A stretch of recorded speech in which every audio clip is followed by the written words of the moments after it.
Okay, so this is my take on a dice tower. So first we have the basic tower itself. It is pretty simple. It gets in different heights, um, and it's just a hollow tower with a dice extractor here at the bottom. So there is a lid that covers both the bottom and the top, so that if you have dice inside, they will stay put inside. The lids come in many different tolerance sizes, so there's always be something that that matches your needs.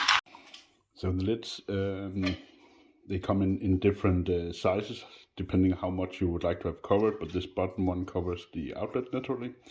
So when you take them apart,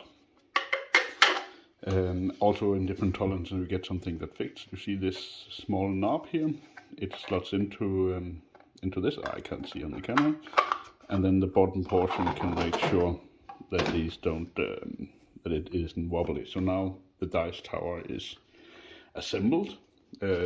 Still, as you can see, there's nothing in here to stop the fall, and with a rather shallow well here, the dice most likely will simply fall out because of the speed. You could then add something with a bit more, a bit higher walls. Oh, I cannot see through the camera, sorry about that. So like that. And now they will, the dice will stay put.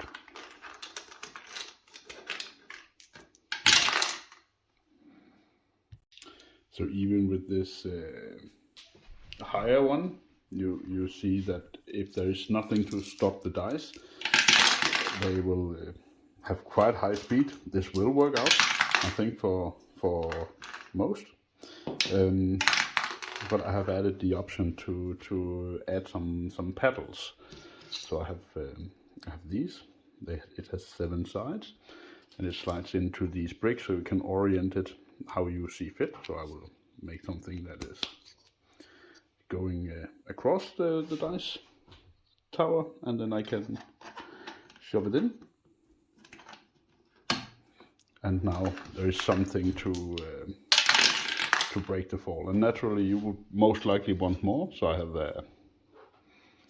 a purple one here, or pink, I think. And I think I would like that to go here. Yeah. I have tested different tolerances of these. So as you can see now, I have two that will break the fall of the dice, which I assume will slow things down a lot, but the dice tower still works, as you can see. And you can add as many of these as you want. Of course, this changes the look. I will remove this tray, so it changes the look of the tower, but I think this could be rather fun. And as you can see over here, I have different tiles you can add. So you can add more of these. So they are not, they don't have the same, they don't have full symmetry.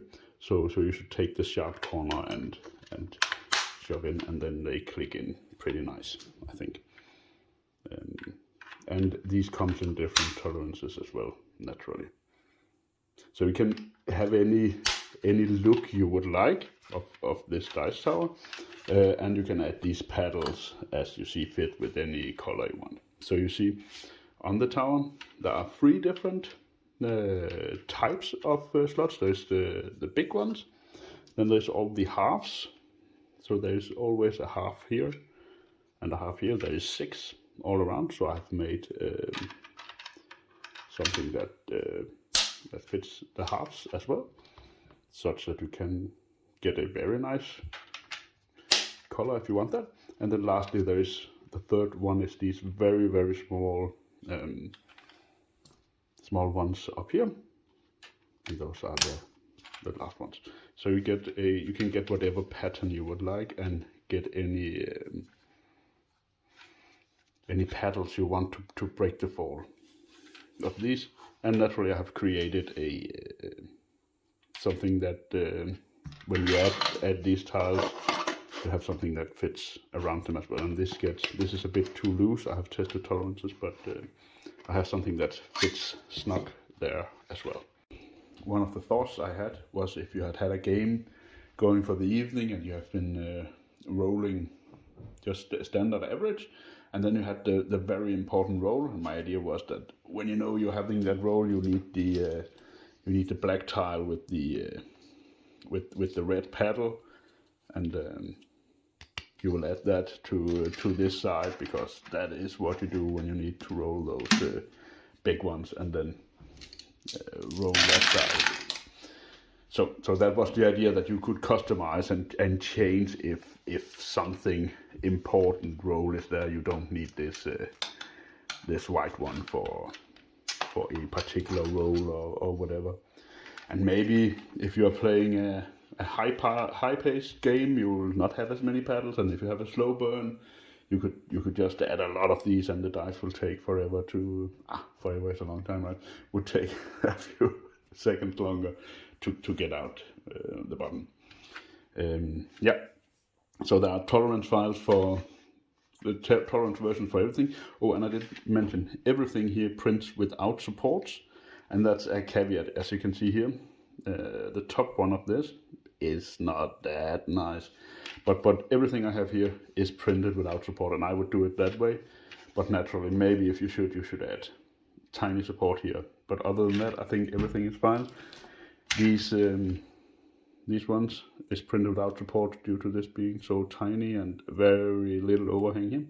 So everything, the finish here is not nice. These are printed very fast.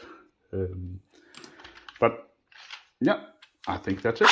So you close up when you're ready. Oh yeah, small details. There's a small knob here that slots into that for extra security. So that's pretty nice. And the top one, and you're good to go. Yeah. Okay. I hope you see the idea.